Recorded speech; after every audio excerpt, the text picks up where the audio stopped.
السلام عليكم ورحمة الله. عدد جديد من فقرة جورنال فير وآخر الأخبار الرجوية لهذا اليوم. نبداو عدد اليوم من جورنال فير بخبر عنوانه شفاء السلامي والبكاري من المرض. وتشافى مدرب فريق الرجاء الرياضي جمال السلامي ومساعده محمد البكاري من المرض اللي تسلل جسدهم قبل مباراة فريقهم ضد الإسماعيلي المصري لحساب إياب نصف نهائي البطولة العربية للأندية البطالة.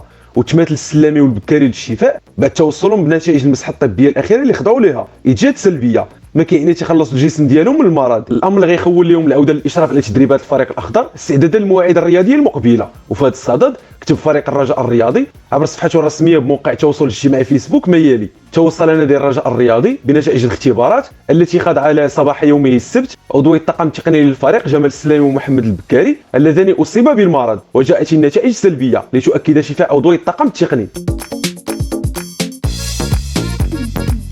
اول رد للشاكر حول فسخ العقد مع الرجاء الرياضي. وقال عبد الرحيم الشاكر متوسط ميدان فريق الرجاء الرياضي انه لا علم له بموضوع مغادرته للفريق الا من خلال ما كيتم الترويج ليه في وسائل التواصل الاجتماعي. ووضح الشاكر في اتصال هاتفي مع اذاعه امافان من خلال برنامج من الملاعب الرياضيه اللي تمت اذاعته امس السبت انه كيربطوا عقد مع فريق الرجاء الرياضي وكيحترموا، وانه وقع الفريق الاخضر حبا في النادي وجمهوره. وزاد ما في خباري والو بخصوص رحيلي على الفريق. وضاف الشاكر: على قبل الجمهور ضحيت وجيت وعندي عقد كنحترمه مع الفريق اللي كنحب، وهاد الزوبعه ما فهمت فيها والو. وفيما يخص مستحقاته اللي مازال عليقه بذمه مؤسسه فريق الرجاء الرياضي كشف الشاكر وقال: انا عامين كنتسى 480 مليون وما عمرهم سمعوها مني، وناس جاوا للفريق وتخلصوا من ورايا وما تكلمتش. وختم الشاكر حديثه الامافان وقال: انا دابا فرحه وعطله مع الاسره ديالي الصغيره وما عندي حتى علم بهذا الشيء اللي كيروج بخصوص فسخ العقد ديالي مع الفريق.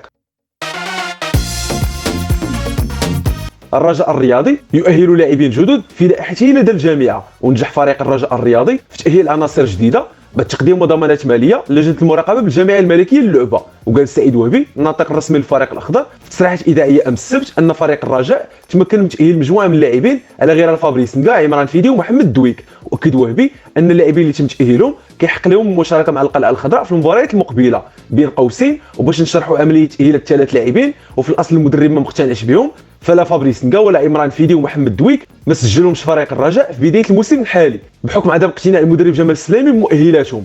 لكن من نظر القانون الجديد ديال الجامعه واللي كيخول اللاعبين العدم مؤهلين مع اي فريق بفسخ العقد من جانب واحد والشكايه بالفريق الجامعه، خلى فريق الرجاء يتفادى هذا الامر ويقوم بادراج اللاعبين في لائحته بالرغم من انه ما غيتمش الاعتماد عليهم مستقبلا.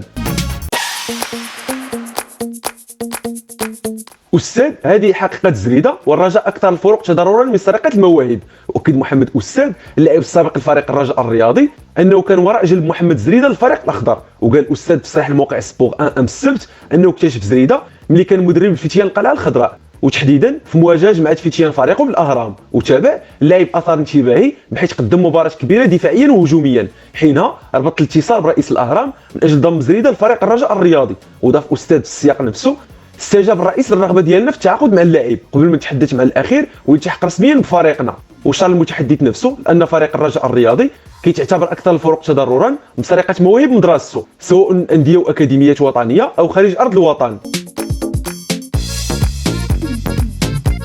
الرجاء يوضح حقيقه غياب رحيمي عن نهائي كاس محمد السادس للانديه الابطال. وقال سعيد وهبي الناطق الرسمي باسم فريق الرجاء الرياضي ان سفيان رحيمي غيكون حاضر في نهائي كاس محمد السادس ضد اتحاد جده السعودي. ووضح وهبي اللي حل ضيف على اذاعه امافام امس السبت ان رحيمي كيتوفر على بطاقه صفراء وحيده حصل عليها في نصف النهائي ضد الاسماعيلي المصري، وان جميع البطائق اللي كانت قبل المربع الذهبي تم الغائها. وفي سياق المباراه العربيه كشف الناطق الرسمي نفسه بان تكلفه مباراه الاياب اللي واجه من خلالها الرجاء نظيره الاسماعيلي المصري بمراكش كلفت خزينه الفريق 30 مليون سنتيم. وما فوتش وهبي الفرصه دون ما يتحدث على موقع داخل مستودع ملابس الفريق الاخضر خلال مباراه الاسماعيلي المصري بعد تشابك بعض اللاعبين عند نهايه المواجهه. وقال في هذا الصدد موقع في مستودع الملابس بعد مباراه الاسماعيلي غير مقبول وغيتم عرض اللاعبين على لجنه الانضباط بعد التوصل بالتقارير المفصله.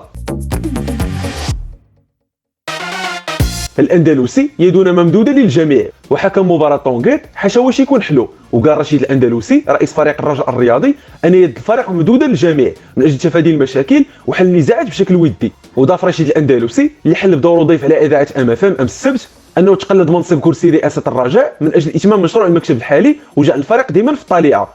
وما فوتش الاندلسي الفرصه تمر دون ما يتطرق للحكم الجزائري اللي قاد مباراه الفريق ضد طونغيت السنغالي في الدور التمهيدي الاخير المؤهل لدور المجموعه لدوري ابطال افريقيا، بحيث قال الاندلسي في حق الحكم الجزائري ما يلي: حكم مباراتنا ضد طونغيت السنغالي حاشا واش يكون حلو هذا الحكم السوس.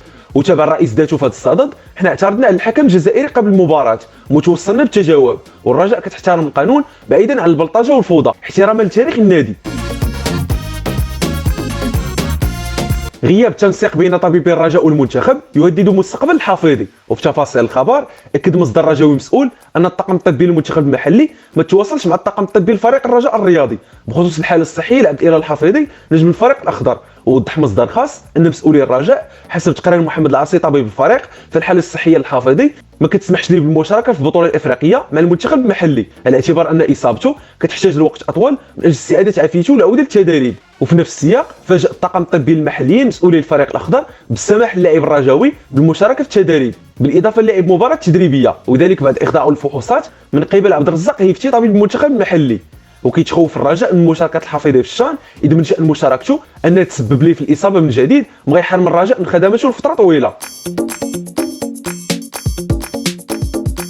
رضوان الغازي اتمنى ان يظفر الرجاء بكاس محمد السادس للانديه الابطال. وفي تفاصيل الخبر ان محمد رضوان الغازي رئيس نادي المغرب التطواني فريق الرجاء الرياضي على بلوغ نهائي كاس محمد السادس للانديه الابطال. واكد الغازي في تصريحات اذاعيه امس السبت انه كان سعيد بتجاوز الفريق الاخضر الاسماعيلي المصري الاثنين الماضي والتاهل النهائي العربي ضد اتحاد جده السعودي. وقال رئيس المغرب التطواني انه كيتمنى باش يظفر فريق الرجاء الرياضي بالكاس العربيه بحكم انه كيمثل كره القدم الوطنيه، بالاضافه لرمزيه المسابقه كونها كتحمل اسم ملك البلاد محمد السادس. كان هذا اخر خبر رجاوي في هذا اليوم جورنال فير. في امان الله ونتلاقاو في اخبار رجاوي جديده ان شاء الله.